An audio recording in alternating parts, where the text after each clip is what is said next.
সংক্রান্তির দিনে ইতু পুজো উদযাপন হচ্ছে এবং এই যে 1 মাস ধরে যে পুজো করা হলো তারই আজকে ব্রতকথা শোনাবো।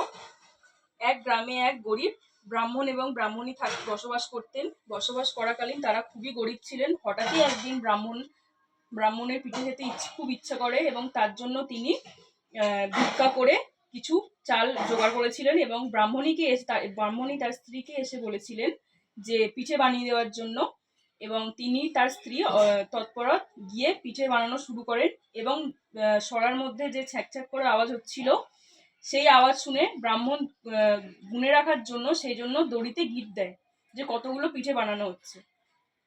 সেই পিঠে বানানোর পর ব্রাহ্মণী যখন আসেন এবং ব্রাহ্মণকে পিঠেগুলো দেয়, তার মধ্যে থেকে 2টো পিঠে কম থাকায় ব্রাহ্মণ হঠাৎই বললেন যে 2টো পিঠে কম কেন, এবং তিনি জিজ্ঞাসা করলেন 2টো পিঠে কম কেন।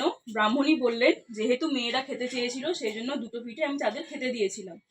সেটা শুনে ব্রাহ্মণ খুবই রেগে যায় এবং তা বলে তাদের পিসির বাড়িতে রেখে আসবো, তাতে তাদের অন্নের কোনো অভাব হবে না, দুবেলা দুমুঠো খেতেও পাবে এবং ভালোভাবে বসবাস করতে পারবে।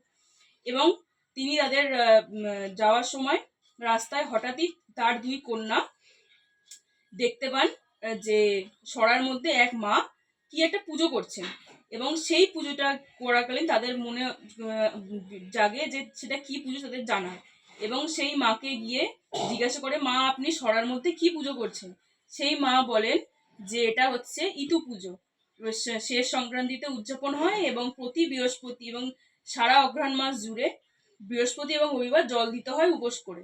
এবং সেই শুনে এবং জিজ্ঞাসা করলেন, মা এই পুজো করলে কি লাভ হয়? তখন তিনি বললেন যে এই পুজো করলে ধন সম্পত্তি বৃদ্ধি পায় এবং এটা হচ্ছে পুত্র সন্তান লাভের জন্য পুজোটা করা।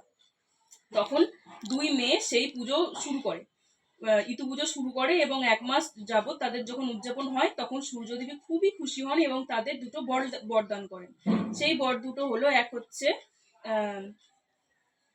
সেই বর দুটো হলো পিতার তার তিনি বর চান এবং বরে বলেন যে তার পিতা যেন খুবই ধনবান হয়ে যান এবং তাদের যেন একটা তার বাবার যেন একটা পুত্র সন্তান লাভ হয়। তা সেটা শুনে সূর্যদেব যেহেতু পুজোয় খুব খুশি ছিলেন সেই জন্য তাদের এই মনস্কামনা দুটো পূর্ণ করেন এবং কিছুদিন পর ব্রাহ্মণের ঘরে একটি পুত্র সন্তান লাভ হয় এবং তার বাবা ধনবান হয়ে ওঠেন এবং তারপর তারা পিসির বাড়ি থেকে নিজের বাড়ি গিয়ে তার বাবা ভাইয়ের সঙ্গে মায়ের সঙ্গে সুখে শান্তিতে বসবাস করে।